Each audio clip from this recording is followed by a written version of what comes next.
Espera.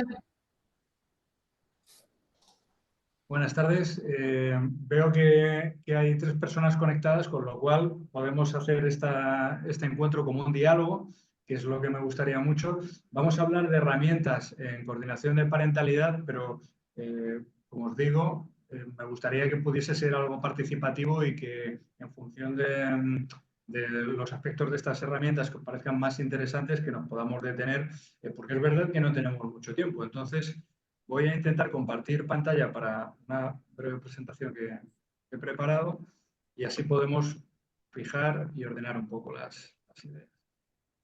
Bueno, no sé si se ve la pantalla, Yo no veo nada. ¿no? Yo no. Pues por lo que parece está compartiendo, por lo que me dice. Igual No. se está cargando y va un poquito más lento. Bueno, eh, como os decía, vamos a hablar de herramientas para la coordinación Ahora de sí. parentalidad. Ahora sí, fenomenal. Nos vamos a detener en el plan de parentalidad, que como sabéis es a la vez producto y herramienta del proceso de coordinación de parentalidad. Por eso es muy importante y como os digo, vamos a detenernos y vamos a dedicarle ahora un tiempo. Con las ganas de empezar cuanto antes, no me he presentado adecuadamente. Mi nombre es Félix Arias, soy psicólogo mediador y coordinador de parentalidad. Y como os digo, vamos a hablar de algunas herramientas, pero claro, hay tantísimas que se pueden utilizar en coordinación de parentalidad. De hecho, es una de las principales ventajas de este tipo de intervención, la posibilidad de intervenir desde diferentes enfoques y a través de diferentes habilidades, intervenciones técnicas en función de las necesidades que tenga la familia en cada momento. Pero claro, como os digo, al ser tantas habilidades, al ser tantas herramientas las que se pueden dar, yo intento hacer el esfuerzo, soy como muy publicitario, como veis, de seleccionar 10, ¿no? Solo 10 que considero que son algunas de las fundamentales, pero yo os digo que hay muchas más.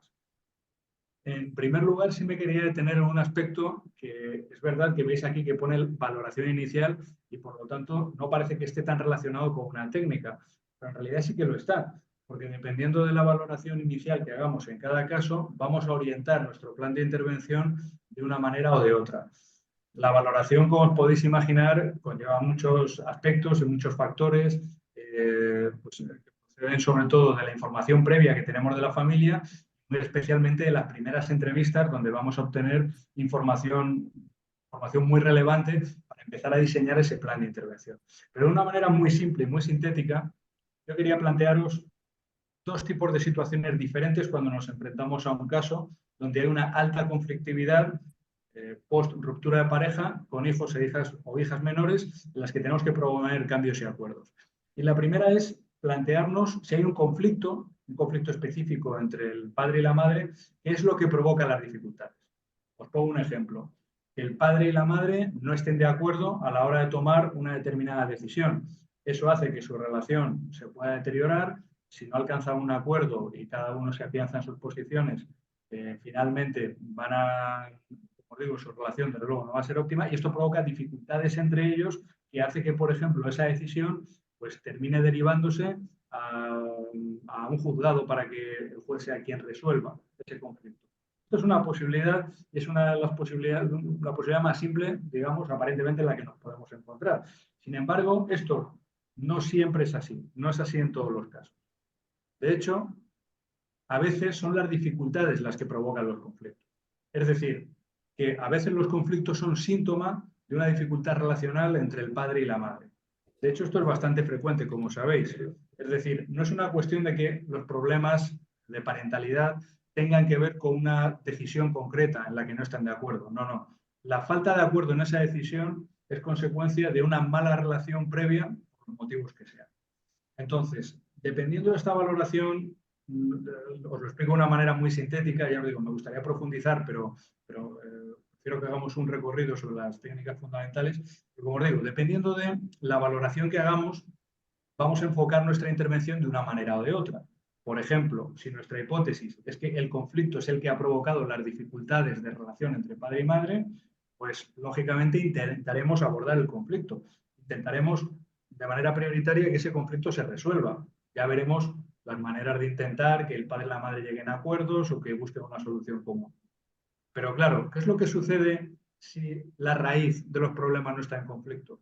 Y aunque consiguiéramos que se solucione, que ya tiene su dificultad, muy probablemente o bien volvería a reproducirse o podrían aparecer otros.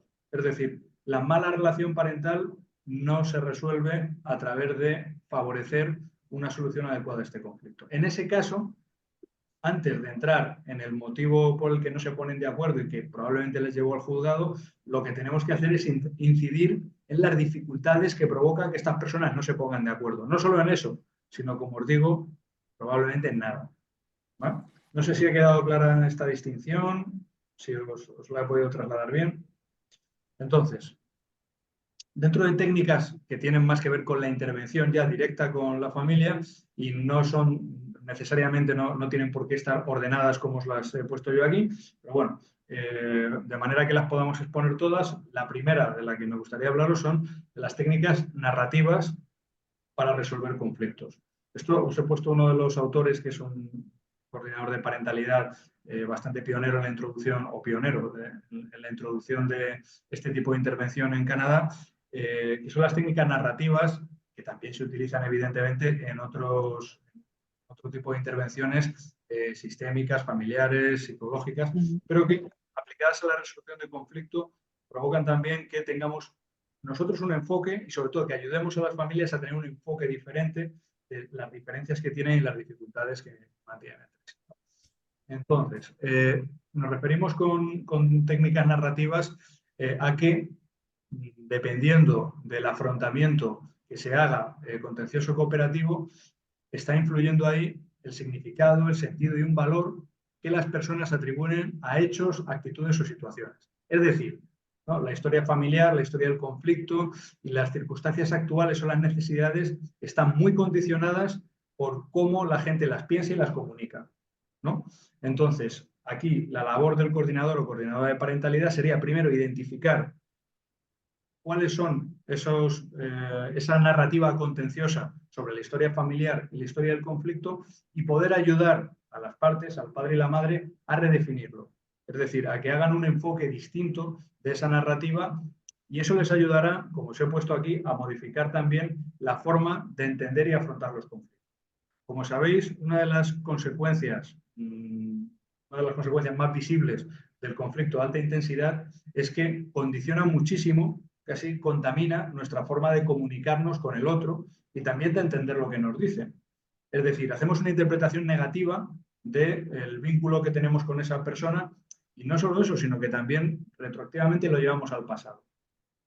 Esto no tiene por qué corresponderse totalmente con la realidad, porque muy probablemente entre estos padres y estas madres que ahora están en coordinación de parentalidad, en el pasado, en la historia familiar, su historia como padres, incluso en la historia de pareja, podremos encontrar aspectos que son funcionales, pero ellos no los ven. Ellos están focalizados en que los conflictos o las diferencias que tienen en la actualidad hace que consideren que es imposible entenderse.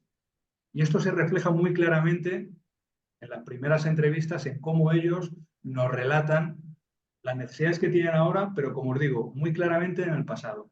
Por eso, una vez que lo hayamos detectado, de una manera casi paciente, porque esto es transversal durante todo el proceso, es muy importante al principio, pero es algo que vamos a mantener hasta que finalice la intervención, les vamos a ayudar a que puedan, por ejemplo, interpretar las situaciones que pasan en términos pues, que no solo no sean contenciosos, sino que no sean absolutos, ¿no?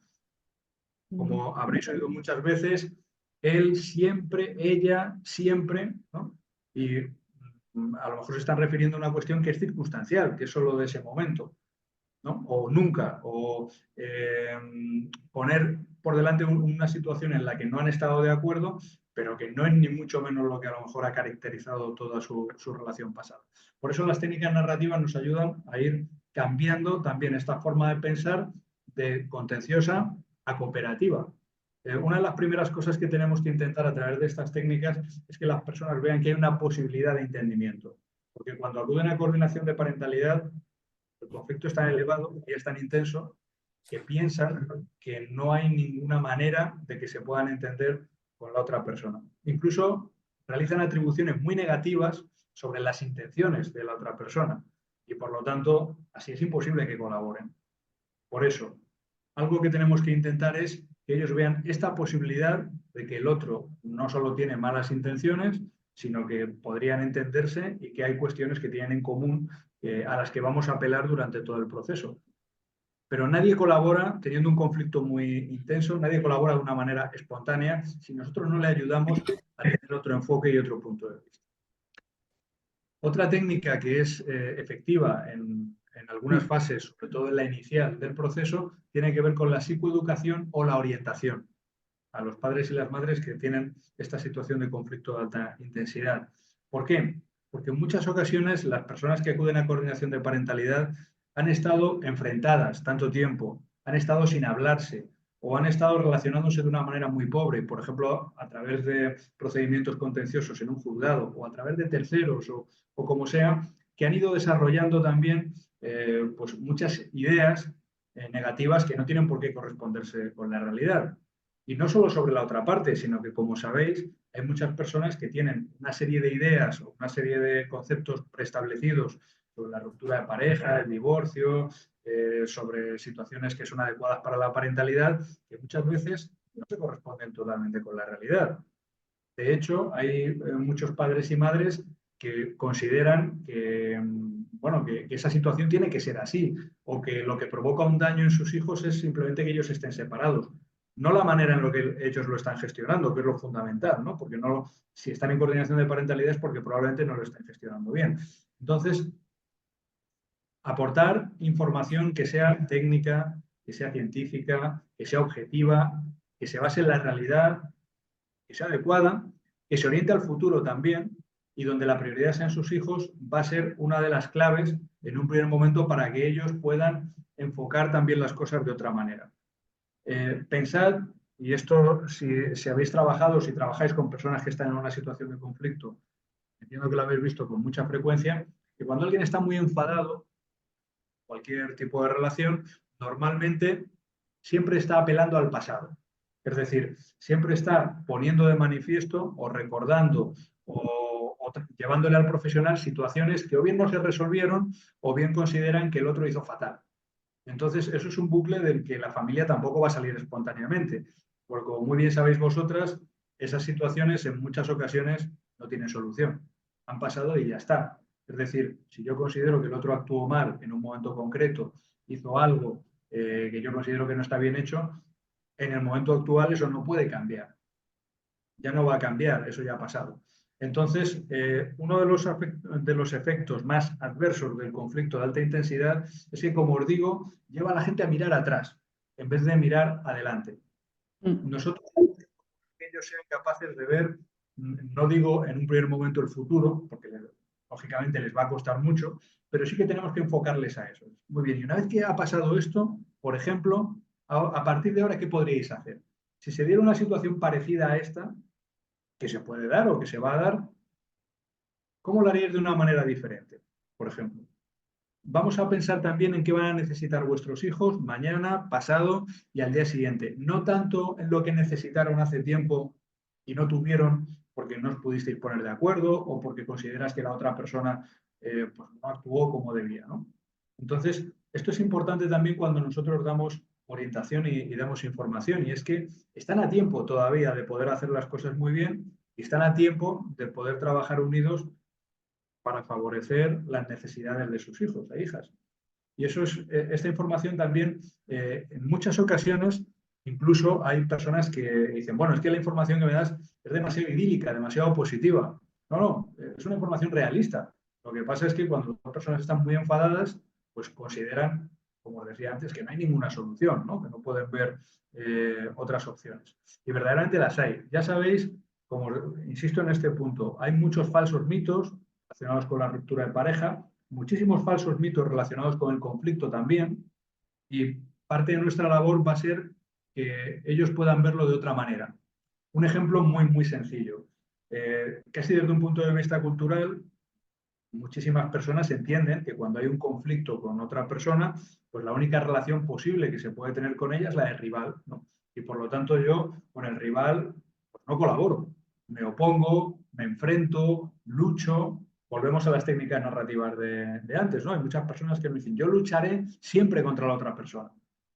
Fijaos, si una persona dice eso, ¿cómo nosotros vamos a conseguir que colaboren? Tenemos que cambiar esa narrativa, como os decía antes, y también tenemos que darle información y una orientación buena diciendo, bueno, pero es que un padre y una madre pueden colaborar, sobre todo necesitan colaborar y vuestros hijos e hijas van a necesitar que colaboréis.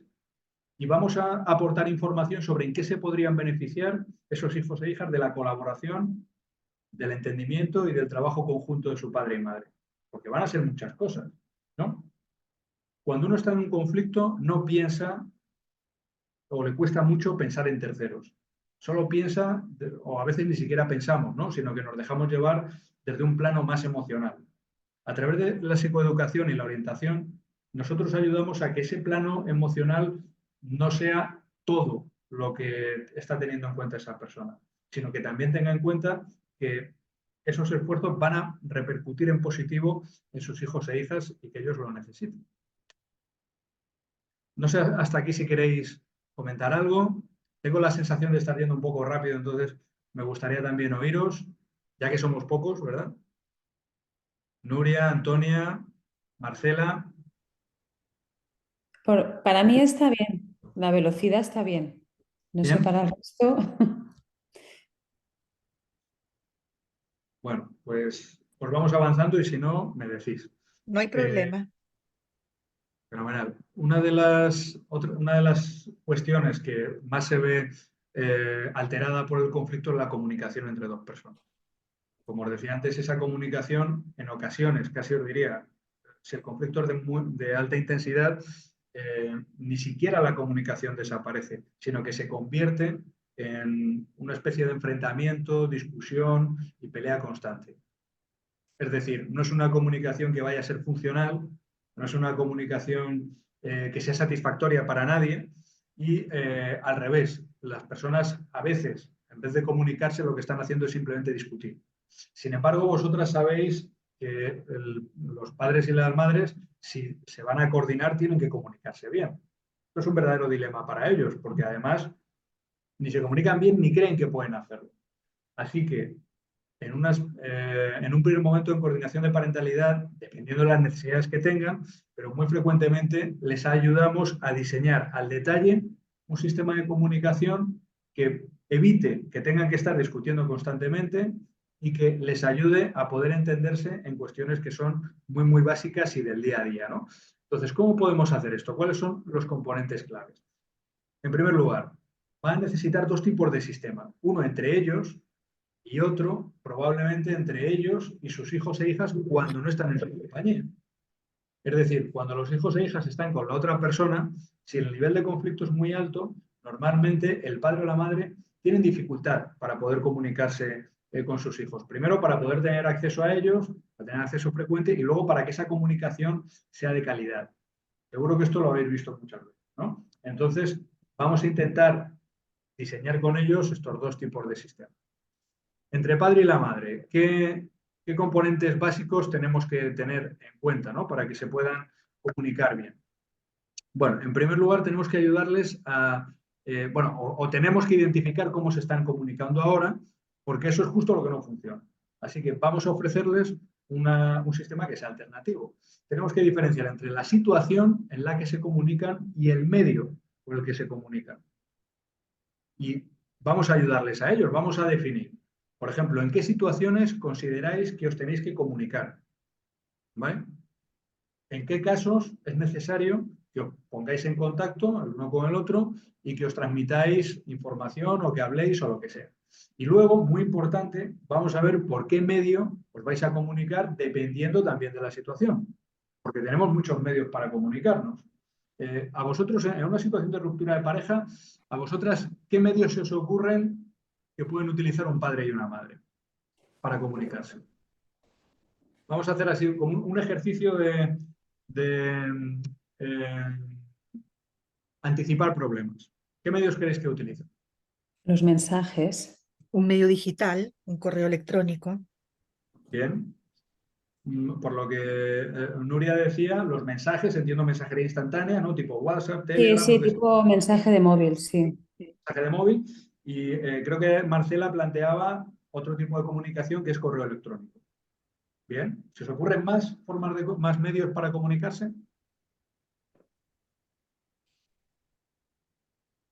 Bueno, la llamada telefónica, ¿no? No, sí, sí, la llamada telefónica es un medio, claro que sí. La llamada telefónica es un medio.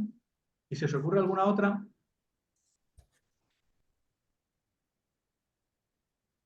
La reunión presencial. Que puedan hablar directamente de tú a tú, que puedan quedar y hablar. Incluso relacionada con esta es que se comuniquen directamente, presencialmente, en la consulta de coordinación de parentalidad.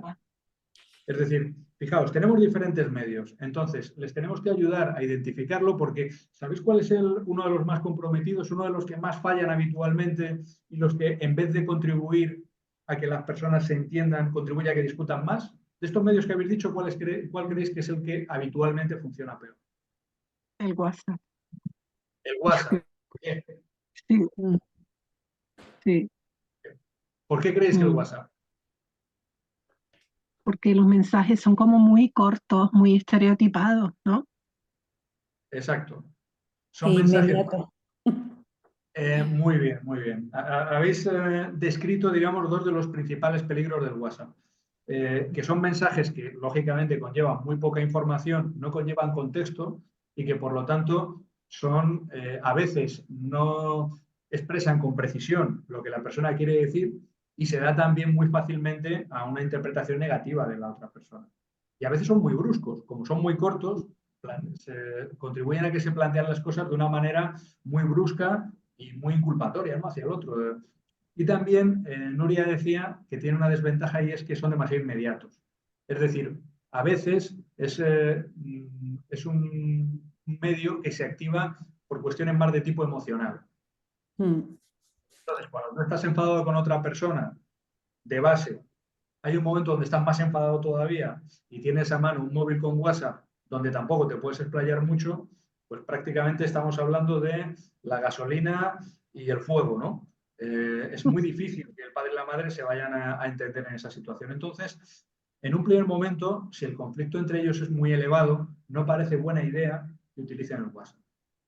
Aunque esto parece un poco increíble, porque todos tenemos un smartphone y podemos utilizar el WhatsApp igual que el correo electrónico no funciona igual. No tiene ese efecto tan inmediato que decía Nuria. Y tampoco tiene el efecto tan sintético que creo que planteaba Antonia. Es decir, que para algunas circunstancias es mucho mejor escribir un correo, ¿vale? Y que cuando se tengan que transmitir información básica utilicen ese medio. Sobre todo en una fase muy inicial de nuestra intervención. Lo podemos derivar o bien a que hablen directamente en la sesión de coordinación de parentalidad, o bien que cuando se tengan que transmitir información que tienen que tener, utilicen el correo electrónico. Y luego, conforme la comunicación entre ellos vaya mejorando y conforme vayan resolviendo problemas y nosotros les vayamos ayudando a comunicarse mejor, poder incorporar el WhatsApp. Estamos hablando de medio, pero también de las situaciones. ¿En qué situación me puedo yo poner en comunicación con la otra parte? Siempre, por ejemplo, de temas relacionados con los niños, exclusivamente. Esto es muy importante porque cuando el padre y la madre están muy enfadados, a veces se comunican por cuestiones que no tienen que ver con los niños. Por ejemplo, que tienen que ver con el pasado de su relación o con otra persona del entorno de cualquiera de los dos con las que tengan problemas o lo que sea, ¿no? Entonces, por ejemplo, tenemos que acotar. La comunicación se activa siempre, exclusivamente, en relación a los niños y niñas. Siempre. Y si no, lo vamos a evitar. Por ejemplo, si es una cuestión urgente, podemos llamar a la otra persona para decirle, me voy a retrasar 5 minutos. ¿No? Si no es una situación urgente, puedo enviar un correo electrónico informando de tal comunicación que me han dado en el colegio. ¿Veis? Tenemos que adecuar el medio a la situación y además ayudarles en el modelo que vamos a hacer a identificar claramente cuál va a ser el contenido de esta comunicación y también las formas. Esto es importante, ¿eh? Porque cuando una persona está muy enfadada y tiene que enviar un correo, ¿se os ocurre algún peligro que puede conllevar el correo? Ya hemos dicho que normalmente el correo no es tan inmediato como el WhatsApp, entonces, bueno, en un correo me puedo explayar más. Pero eso también tiene una contrapartida. ¿Cuál es? Pues que Qué se ponga buena de... forma. Sí, sí. Antonia, No, ella empezó. Nuria. No, yo decía que a lo mejor en un email una persona enfadada pues se pone a lo mejor a escribir cosas que no tocan en relación al pasado, en relación a algo que con lo que se hayan enfadado y a lo mejor pues es mucho más extenso. Luego el otro Exacto. igual ni lo lee al final. Mm. Exactamente, muy bien descrito, Nuria. No sé si Antonia quiere añadir algo. No, sí, sí, era más o menos eso. Mm. Pues ese es uno de los Bueno, principales peligros. El principal peligro es que como yo me siento ahí a escribir prácticamente una carta, vale, no va a ser una cuestión sintética, pero me puede suceder lo contrario, que al final yo escriba una especie de relato larguísimo donde desenfoque lo que yo quiero decir. Y eso tiene el peligro, primero, de que la otra persona no entienda lo que yo le quiero decir y segundo, que yo ponga cosas que quizá no tendría que haber puesto, porque no aportan nada en esa comunicación. Os pongo un ejemplo muy claro. Un padre o una madre se tienen que comunicar el periodo de vacaciones que eligen. Ahí tenemos que trabajar con ellos. El contenido es, buenas tardes, buenos días, te informo de que mi periodo vacacional elegido es de tal fecha a tal fecha. Muchas gracias, un saludo. Y esto, aunque os parezca una tontería, es muy útil para evitar muchísimos conflictos, porque además el correo electrónico a veces se utiliza como una manera de pensar que uno está generando pruebas, ¿no? Entonces, fíjate, tengo aquí sí, guardado sí, sí. 300 correos donde se pone de manifiesto, si tú te lo lees con calma y le dedicas 2 meses a leértelos, se pone de manifiesto la mala intención. No tiene ningún Mm. sentido, ¿verdad? Entonces, ayudamos a, como os digo, a las personas, incluso, ya os digo, hasta las formas, porque hay personas que dicen, bueno, es que las formas que utiliza, pues igual, pues son muy bruscas. Y a veces es verdad, ¿eh? A veces es verdad que dices, las vacaciones este año van a ser así. Hombre, vamos a buscar otra manera. O, por ejemplo, cuando una persona hace una propuesta por correo electrónico, a veces la hace que no parece una propuesta, parece un imperativo. Y todo eso es lo que vamos a ayudarles a entrenar, tanto el contenido como las formas en estas dimensiones, en situación y medio. Fijaos, al final es algo bastante complejo, pero es muy efectivo. Y luego, entre padres, madres, hijos, igual, tenemos que ayudarles a definir la situación. A veces esta comunicación no funciona porque, por ejemplo, uno de los dos nos dice que el padre o la madre está llamando a los niños en un momento en el que están, pues yo qué sé, en la piscina cuando es verano. Y es que ahí es muy difícil hablar porque los niños están muy entretenidos, están haciendo otras cosas, o están en un cumpleaños, o están en no sé qué. Entonces, hay que definir bien en qué situación tienen que estar los niños cuando se les llama. Y esto también tiene que ver, por ejemplo, con los días y las horas. Hay que definir cuál es el horario más adecuado y ese horario implica a que si uno de los dos está con los niños y el otro tiene que llamar, ya sabe que van a llamar y por lo tanto no es un buen momento para ponerles a hacer ninguna actividad. Y también tenemos que entrenarles muy bien a ser muy estrictos, por lo menos en un primer momento. Luego ya se puede ser más flexible, pero con los días y las horas. Si hemos acordado que el horario ideal es las 7, después de hacer los deberes y merendar, y justo antes de, yo qué sé, de ver la serie de la plataforma que sea, que hay un niño, pues entonces es esa hora la que tengo que llamar. No pueden estar pendientes. Y no, es que luego llamé a las 8, ya, pero a las 8 ya, a lo mejor ya estaba cenando, bañándose o lo que sea, ¿no? Entonces, el medio también hay que ajustarlo, hay que ver, dependiendo de la edad, de las características del niño o de la niña, si una videollamada funciona bien, si es mejor una llamada sin más, porque hay padres y madres que dicen, es que he hecho la videollamada y no funciona. Hombre, pues claro, porque a lo mejor el niño o la niña pues ha dejado el teléfono en la silla y se ha puesto a jugar por la habitación y a lo mejor no es el medio más adecuado, ¿no? Y también el rol que va a tener cada uno del padre, el padre y la madre en esa llamada, porque a veces estas llamadas tampoco funcionan porque uno de los dos está detrás, el otro lo ve y además está haciendo comentarios. Y se puede dar la situación donde al final, en vez de hablar cada uno de, el que llama con el niño o la niña, terminan hablando, o mejor dicho, discutiendo entre ellos. Entonces, esto también hay que definirlo muy bien. El otro no tiene que estar, ¿verdad? O no está, pero se le oye de fondo. Todo eso, lógicamente, hay que ir viéndolo con ellos para ir puliéndolo de manera que funcione. Esto es más importante de lo que parece, porque realmente esto se produce con mucha frecuencia. Y yo os diría estratégicamente, las cosas que pasan muy habitualmente, si no funcionan, os cuesta muchísimo poder llevar a cabo la intervención porque ellos todo el rato van a tener la sensación de que no tienen manera de entenderse. Ahora, si empezáis a provocar cambios cotidianos que funcionen, eso es una especie de ladrillo que sirve para ir construyendo otro encima, ¿no? Y es bastante eficaz. Otra de las técnicas que es propia, es bastante habitual de la coordinación de parentalidad, es cierta tutorización, acompañamiento, por lo menos en una fase inicial con la familia.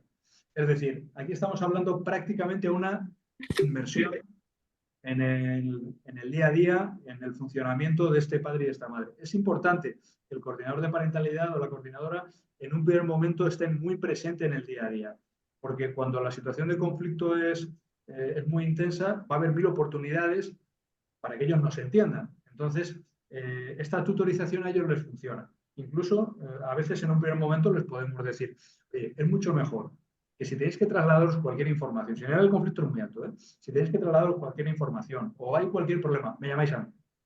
Y lo hacemos a través mía. Yo llamo a la otra persona y ya veréis cómo nos vamos a entender, ¿no? Entonces, lógicamente, esto, como os he puesto aquí, implica estar dentro prácticamente de la familia y poco a poco, durante el proceso, tenemos que ir saliendo e ir haciéndoles autónomos. Esto es parte del proceso también. Dentro de ese acompañamiento es bastante útil conocer el entorno que está la familia. Y a veces esto implica que el coordinador o coordinadora de parentalidad incluso se desplaza, ¿no?, al entorno del padre y la madre, pues, para poder ver de primera mano circunstancias que ellos plantean que son importantes. Otra cuestión, digamos ya más para una fase avanzada, tiene que ver con la reestructuración, ¿no? Os he dicho, ayudar con esas técnicas narrativas que os comentaba al principio, a que las personas puedan cambiar su manera de expresarse también, eso cambia su manera de pensar de alguna manera, y la reestructuración les ayuda a replantearse, a través también de esa psicoeducación que decíamos, ciertos sesgos, suposiciones, creencias erróneas, distorsiones que tienen el uno sobre el otro. Después de eso, la reestructuración contribuye a ampliar el punto de vista. Si tienen que colaborar, y para eso están en coordinación de parentalidad, forzosamente tienen que incorporar al otro. ¿Esto qué quiere decir? Que cuando dos personas están muy enfadadas, prácticamente viven de espaldas al otro, ¿no? La parentalidad que están haciendo, en el mejor de los casos, es en paralelo. Sin embargo, si tienen que colaborar, el otro es importante. Si, por ejemplo, un padre o una madre nos dice, bueno, yo este tipo de decisiones, yo intento tomarlas por mi cuenta porque no puedo contar con la otra persona. Claro, eso cuando dos personas están enfadadas es posible, pero cuando quieren colaborar, la opinión del otro tiene que ser importante también. Y no solo la opinión, sino que para que tome una decisión conjunta yo tengo que escuchar al otro y tengo que entenderme con él y tengo que acordar. Por lo tanto, tengo que incorporar al otro. Esto tan típico que se dice en un conflicto de alta intensidad. A mí me da igual lo que le pase a él o lo que le pase a ella. Me da igual lo que piense él o lo que piense él. No, es que no da igual. Si vais a colaborar, es muy importante que conozcáis lo que piensa el otro y que también vosotros podáis expresar claramente lo que pensáis para que el otro te comprenda a ti. Esto es ampliar el punto de vista, porque, como sabéis, el conflicto lo que hace es que cierra muchísimo el punto de vista. Y nosotros tenemos que hacer que ellos puedan construir un nuevo marco de referencia, donde el otro tiene un papel. Si no tiene un papel, no puede ser colaborador. Hay otra cosa también muy interesante en el conflicto, y es que normalmente las personas hacen cosas que en circunstancias normales, si no estuvieran tan enfadadas, no harían. Y esto provoca una serie de discrepancias que la gente no ve. Bueno, pues yo, como no me pongo de acuerdo con el otro, pues al final, pongo un ejemplo, el niño o la niña que no vaya a la función escolar. Vale, eso es una decisión que uno toma en un contexto de conflicto porque está muy enfadado.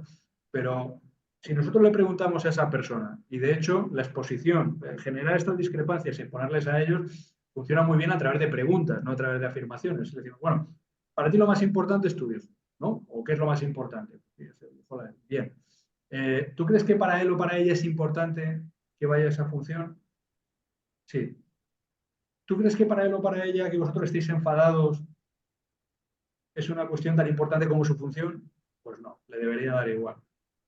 Entonces, al final, a través de estas preguntas, la gente se da cuenta, bueno, yo he hecho una cosa que en realidad ha sido la peor solución posible, y es que el niño o la niña se haya perdido esa función y ahora esté pues enfadado con todos, con él o con ella la primera, ¿no? Entonces, tenemos que ayudar a que encuentren estas discrepancias, o por ejemplo esto de, no, es que yo no quiero saber nada de ella o no quiero saber nada de él, pero si en realidad estáis todo el día hablando, lo que pasa es que estáis discutiendo. Eso es una discrepancia importante. Yo creo que la vida, ¿cómo sería más cómoda vuestra vida? Si estuvierais todo el día discutiendo o si tuvierais sistemas en los que podéis entender y no tengáis que estar todo el día pendiente el uno del otro. No sé si me explico, si no me explico. Entonces, esto contribuye a que ellos se puedan entender también. Y luego también hacer de agente de realidad, ¿no? Exponer a las personas a la realidad tal cual es. El conflicto hace que a veces vivamos enfrentados a la realidad. Pero al final, que las personas puedan saber lo que están haciendo y las consecuencias que tienen y las necesidades de sus hijos y ver si las satisfacen o no, es algo que es muy útil para ellos. Y otra cuestión técnica también es conseguir que las personas tengan una actitud activa, porque el conflicto en el fondo es pasivo. Es decir, las personas no avanzan porque están todo el rato discutiendo. Y eso implica que no ven otras situaciones más que la discusión. Lo típico, si el otro dice blanco, yo digo negro y al revés. Y eso es bastante pasivo, eso implica que no hay cambios. El movimiento es cambio. Nosotros vamos a ayudarles a que hagan cosas diferentes a simplemente estar discutiendo. Porque la mala noticia es que podrían estar así toda la vida. Es decir, padre y madre podrían estar siempre discutiendo sin avanzar nada más. Vamos a hacer que hagan otras cosas. Y esto es otro de los éxitos que conlleva la coordinación de parentalidad. En vez de que estén todo el día diciendo uno blanco y otro negro, vamos, por ejemplo, a ponerles tareas. Es muy fácil decir, yo no estoy de acuerdo con el colegio que ha elegido la otra persona y por lo tanto propongo este. Y así podrían estar prácticamente toda la vida. Ahora, si les decimos, bueno, vamos a establecer qué criterios os parecen más adecuados para elegir un colegio. O si les decimos, vamos a buscar diferentes opciones que cumplan esos criterios. Ya les estamos sacando de esa dinámica de ataque-defensa o de blanco-negro. Ya les llevamos a un terreno en el que ellos tienen que hacer un esfuerzo, en el que ellos tienen que reflexionar, tienen que hacer una búsqueda de opciones, tienen que ponerlas en común, tienen que escuchar el punto de vista del otro sobre las opciones. Y hay un momento, que es el que os he puesto aquí de agotamiento, que incluso ellos mismos se dan cuenta y dicen, bueno, pero si prácticamente da igual una opción que otra, ¿no? Todas reúnen los requisitos que hemos buscado y ya se cansan de buscar. Y eso es verdad, ¿eh? Las personas nos podemos cansar de buscar alternativas. De lo que nos cansamos menos es de discutir, ¿no? Por eso podemos hacer que se cansen de buscar alternativas y que se den cuenta de que varias de las que tienen encima de la mesa podrían ser válidas para lo que ellos quieren. Y en relación a esto les va a ayudar a relativizar, ver lo que de verdad les importa. Algunas personas, una vez que están haciendo un proceso de buscar opciones, de escribir estos criterios, al final te dicen, bueno, pero si es que es eso, es que nos daba igual un colegio que otro, si en realidad no había mucha diferencia, ¿no? Cuando nos ponemos a ver alternativas y ver diferentes opciones.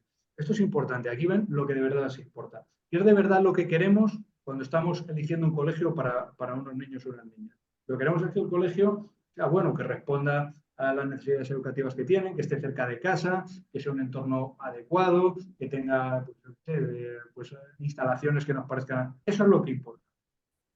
No tanto que el otro esté de acuerdo o no esté de acuerdo, quién lo dijo primero o lo que sea, ¿no? Y es verdad que, como sabéis, la coordinación de parentalidad conlleva cierta directividad o cierta influencia, autoridad del mediador. Yo os he buscado aquí un poco las definiciones básicas del diccionario, a ver qué os parecen, ¿no? Por ejemplo, la primera, poder de una persona para determinar o alterar la forma de pensar o de actuar de alguien. Producir una persona sobre otra u otras de manera indirecta cierta acción o efecto que las hace cambiar. Y por último, ejercer autoridad, predominio o fuerza moral en alguien de modo que actúe de una manera distinta. Y efectivamente el coordinador o coordinadora de parentalidad de alguna manera tiene esta función directiva.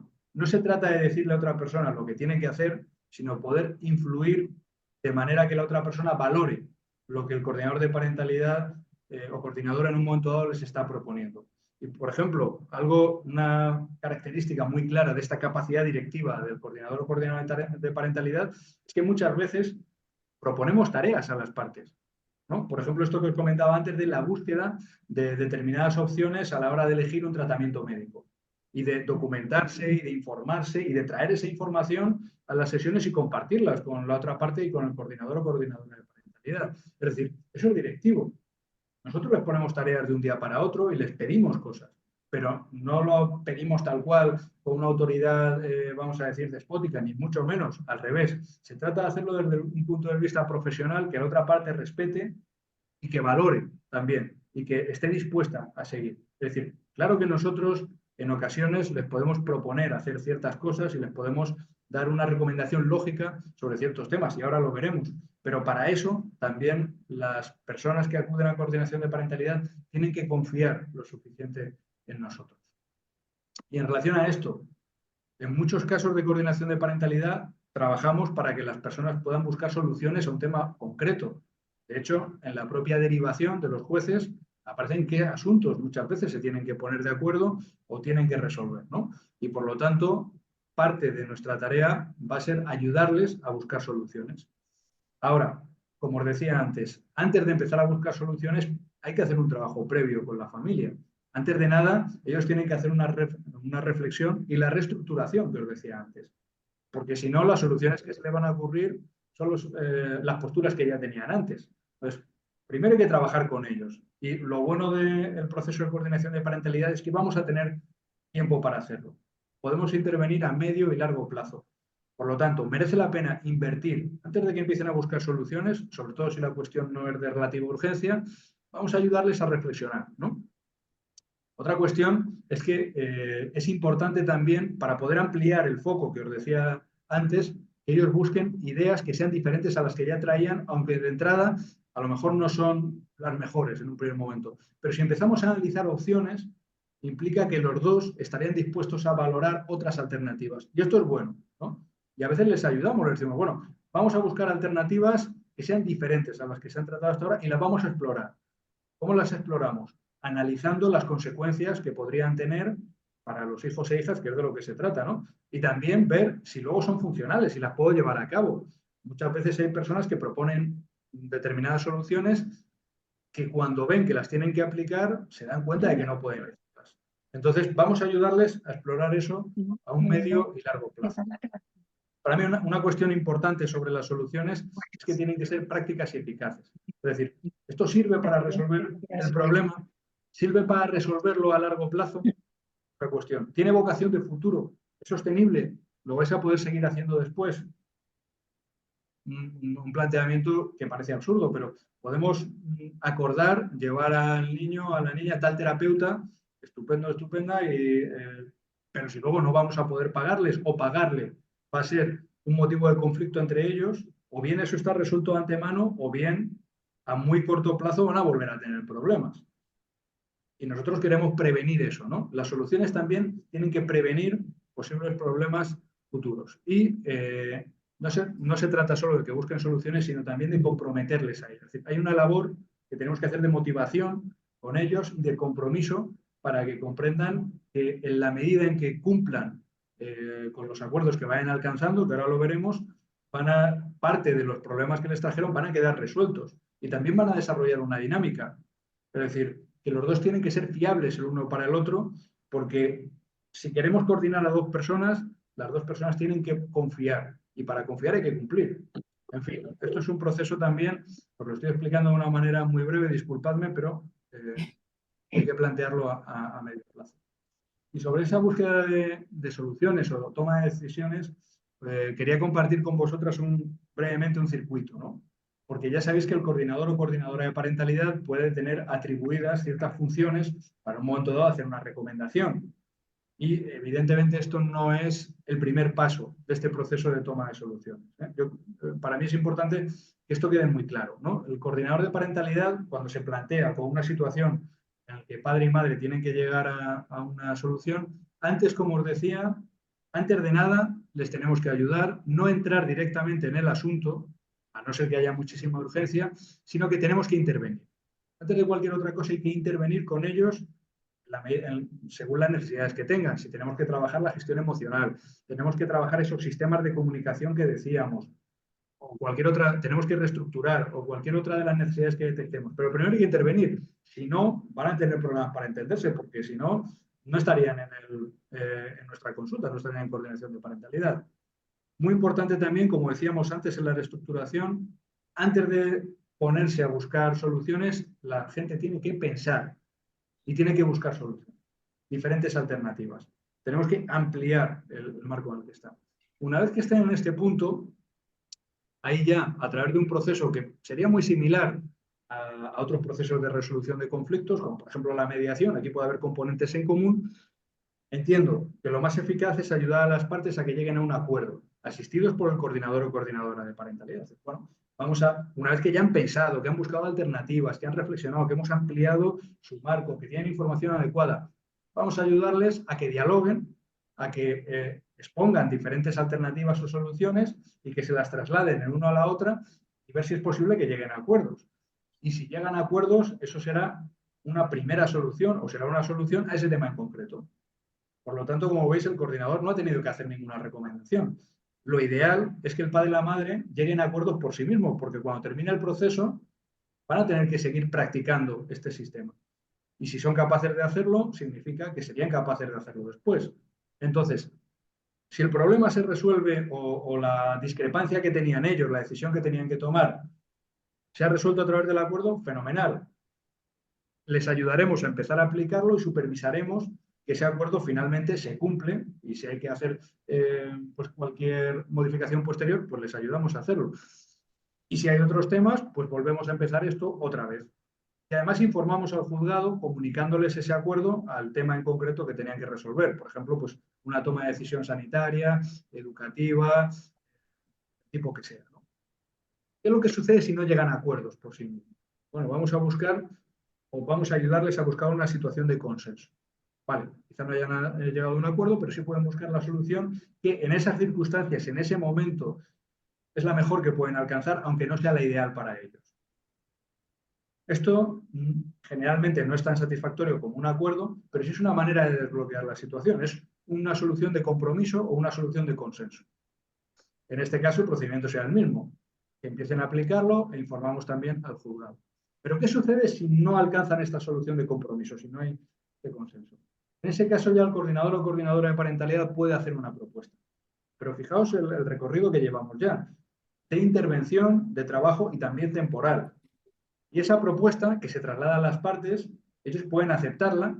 Lógicamente no vamos a hacer una propuesta sin más, sino que la vamos a argumentar basándonos en todo el trabajo previo que ya hemos hecho, en todas esas alternativas que ya exploramos con ellos, ¿no?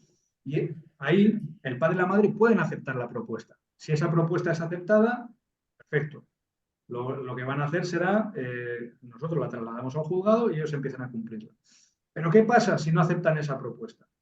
En ese caso, esa propuesta la trasladaríamos ya al juez.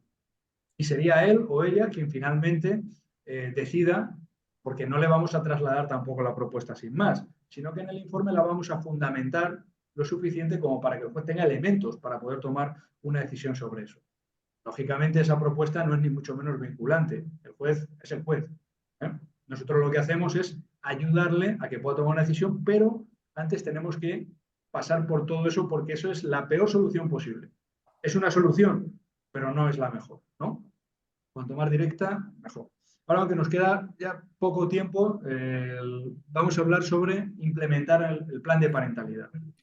Aquí, como os he dicho, durante el proceso es habitual que las partes tengan que ir llegando, o nosotros lo vamos a intentar, a diferentes acuerdos que pueden ser de mayor o menor entidad. Algunos son unos acuerdos sobre asuntos muy importantes que son los que motivaron que fueran a coordinación de parentalidad, pero otras veces son acuerdos pequeños sobre un cambio de fin de semana, del régimen de visitas o un cambio de horario, o si tal persona puede acompañar al niño a no sé dónde, o quién va a ir con el niño a tal actividad, o si van a hacer tal pago extraordinario, lo que sea, ¿no? Entonces, lo importante de los acuerdos es, por una parte, ayudarles a que sean muy concretos y claros para que lo puedan cumplir. Porque si no, el nivel de conflicto es tan alto entre ellos, es probable que haya malos entendidos, malas interpretaciones y aún así no se cumplan. Entonces, los acuerdos que ellos alcanzan, nosotros tenemos que asegurarnos con ellos de que son exactamente eso, Que a lo que se están comprometiendo es exactamente eso, y eso tiene que ser concreto y claro. El acuerdo tiene que ser muy bien entendido por parte de los dos y se tiene que difundir de una manera, o definir de una manera muy clara. Los acuerdos pueden ser parciales, pueden ser totales, pueden ser integrales, incluso también pueden ser temporales definidos. Es decir, el padre y madre alcanzan acuerdos por un periodo de tiempo concreto que está vinculado a una situación y que luego ese acuerdo se extingue porque ya la situación es otra, ¿no? Por ejemplo, un acuerdo para este verano, para un reparto concreto de las vacaciones o para una situación concreta durante las vacaciones. Bien. La pregunta sería, ¿estos acuerdos se firman o no se firman? Por ejemplo, entre ellos. En mediación familiar ya sabéis que cuando las partes se alcanzan un acuerdo se firma. Pero estos acuerdos que van alcanzando durante el proceso, ¿creéis que es conveniente firmarlos o no? Yo creo Aunque nos que quede-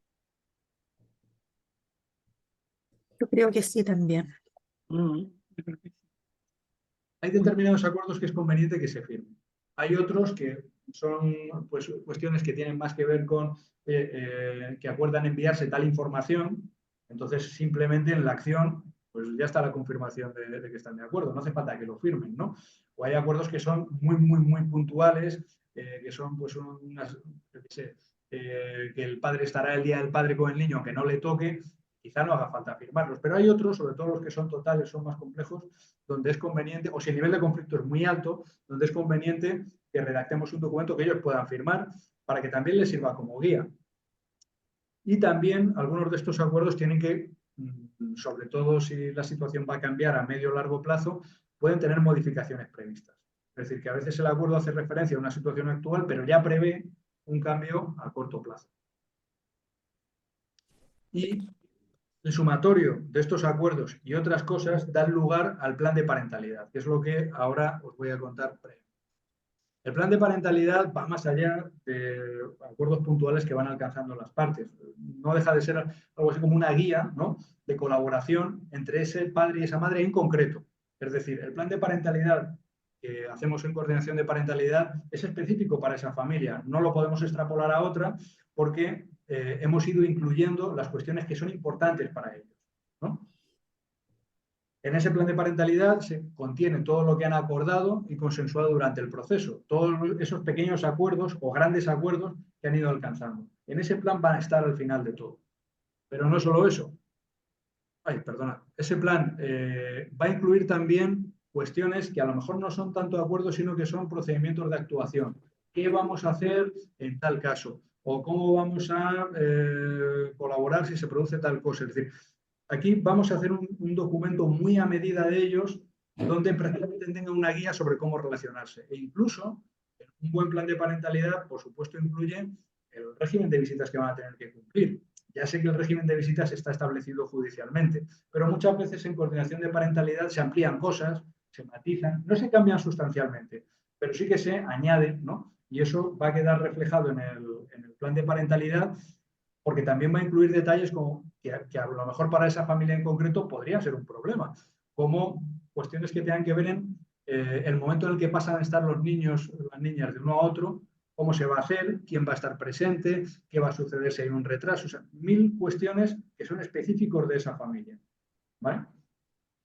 Por supuesto, todos los acuerdos van a hacer referencia a los hijos e hijas, van a estar centrados en ellos, tienen que estar lo suficientemente detallados y lo suficientemente claros para que no haya lugar a la interpretación. De hecho, el acuerdo, el plan de parentalidad va a ser trabajado, consensuado, leído con ellos, va a ser matizado, puede ser cambiado también antes de que lo firmen y es un documento que está vivo. Hay una cuestión muy favorable para la coordinación de parentalidad y es que este plan contiene cosas que ellos ya llevan meses cumpliendo, en muchos casos. Es decir, que hay poco lugar a la interpretación porque es que ya lo están cumpliendo muchas de estas cuestiones. Y también tiene que estar fundamentado, es decir, a veces ¿cómo os digo? El punto de vista de los dos de alguna manera está recogido también en el acuerdo. El por qué hacen una cosa y no hacen otra, a veces también está en ese acuerdo porque para ellos es importante. Y por último, tiene que estar redactado, por supuesto, en un lenguaje preciso, técnico, cierto componente jurídico es importante también, pero otra cuestión transversal que tiene que tener el acuerdo es que tiene que tener una filosofía colaborativa y pacífica entre ellos.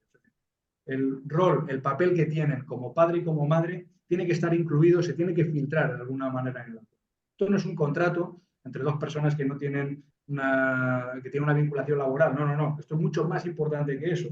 Entonces, esos roles y esa filosofía colaborativa, esa incluso declaración de buenas intenciones tiene que estar presente todo el rato. Porque en el mejor de los casos, esto lo van a leer ellos otras veces. Ya os digo, va a ser una guía para relacionarse. Y yo siempre pienso que ese plan va a ser un mensaje que ellos también se están mandando al futuro, ¿no? Es decir, van a leer muchas veces cosas que son bonitas. De cuando nosotros estamos poniendo que hacen algo en beneficio, en interés de sus hijos o porque eso es lo que necesitan, es importante que eso esté reflejado ahí para que cuando lo lean lo tengan siempre muy presente. Va a haber momentos donde, por supuesto, va a haber nuevos desacuerdos y va a haber momentos donde, una vez terminado el proceso de coordinación de parentalidad, van a estar enfadados uno con el otro. Pero ha sido un proceso tan largo, tan intenso y que además queda reflejado en muchos casos en este plan de parentalidad que de alguna manera esto es un recordatorio de por qué hicieron lo que hicieron y si lo tienen que flexibilizar, que lo puedan hacer con la misma filosofía. Y disculpad que me he pasado creo que un minuto o dos. Sé que teníamos que hablar de muchas cosas durante esta hora y no podía entrar tan al detalle como me gustaría. Porque además insisto en que esto es una intervención muy larga y muy compleja. Pero bueno, espero al menos haber sintetizado un poco estas ideas y que haya sido de vuestra utilidad. Si tenéis cualquier pregunta o cualquier aportación, estaré encantado de... Muchas o cualquier gracias. feedback.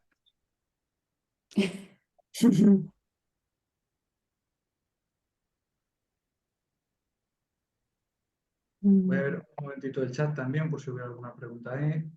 Perdonad, pero antes no lo puedo ver. Pues no sé, si no tenéis nada más que comentar, ¿os ha servido? ¿Os ha ayudado en algo? Que me quede tranquilo, por lo menos, que quedó muy rápido. Sí. Sí, la síntesis de lo que se espera de un plan de parentalidad, a mí me parece que ha sido bastante iluminadora, por decirlo de alguna manera. Me alegro. Me alegro. Ahora que dices esto, no quiero que se me olvide, algo muy positivo también del proceso de coordinación de parentalidad es que no termina cuando ellos firman el plan de parentalidad, sino que hay un proceso de seguimiento posterior que es parecido a lo que comentábamos de los acuerdos. Nos vamos a ir, de alguna manera, vamos a supervisar durante un tiempo que este plan se pone en marcha. Y si hubiese que hacer cualquier matización, todavía podemos hacerlo. Ya sabéis que hay otros procesos de resolución de conflictos que terminan con el acuerdo de las partes, pero en coordinación de parentalidad no, seguimos con ellos. Seguimos con ellos durante una temporada, no tan intensamente como en esa tutorización que decíamos al principio, pero vamos viendo cómo lo van aplicando y que lo van aplicando bien. Pues muchas gracias por tu aportación. Si queréis decir algo más. Pues por mi parte un placer y mucha suerte en el mundo de la coordinación de Solo parentalidad. saludarte, Félix, desde Chile. Hola Silvia. Solo saludarte. Hola Silvia, no te había visto antes, no sabía que estabas con nosotros. Sí, solo decir que siempre son maravillosas tus clases, que las esperaba con mucho cariño.